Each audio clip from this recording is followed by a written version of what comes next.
Guys, gikan ko sa Pilipinas. So, pag-abot ako dito, puro frozen. So, nakonsudan, ako kami isang babad sa tubig aron mahumok kunya akong itimplahan unya kani mao day ni nang itong Korean nga dumplings parang ganon. Tapos akong kanon nga nabili katong bago ko na uli, gibutang na ko siya og freezer. So dahil kayo siya atong saging pod nga akong gipanitan, gi-freezer pod na nako siya. So wala na siya guys, wala gihapon siya na unsa kay gi-freezer man.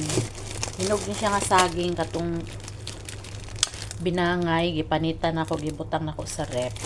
Unya og kaning Arabic nga bread nga butangan nimo bisag unsa nga palaman, manok or bisag unsa bahala ka. So lami kay na siya, gi-freezer po na nako. So kani guys, balik na sa freezer kay di man nato na siya makauntanan no. So mao na akong lutuon nga nagpabukal na ko didto anang tubig. Labhonon, mao na akong labhonon. Kape, wala pa ako kapang limpyo guys. Mo ni mga nabili na ko atong niuli ko akong pan kana. Unya to ara akong bag, wala pa gyud na human. Nagluto ko.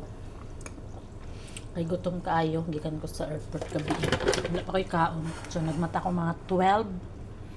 So man akong giluto guys. Luto ko kanang beef kasi naman ko nabili nga beef katong bago ko ni uli. Butangan ako siya og gagang kayong garlic, tapos chili flakes og naatay karne. Himo na tong steak unyang gabi ara may kayo kana siya guys, mao na siya. Ako na sa natog tubig. So mga unta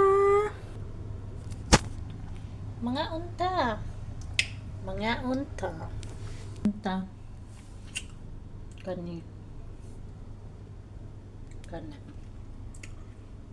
kana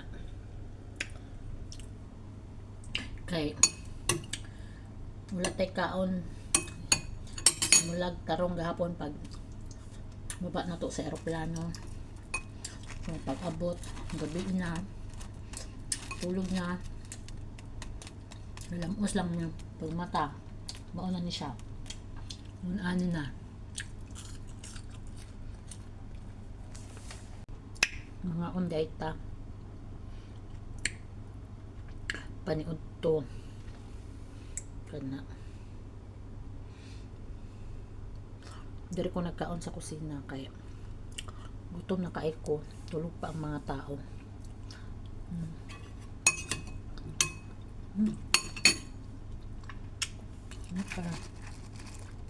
Okay guys,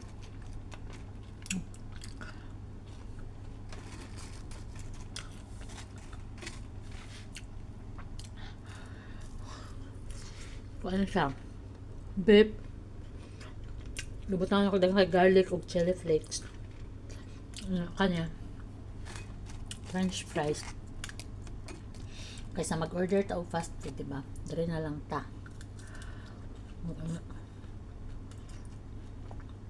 mag-unan na lang yun niya. Alam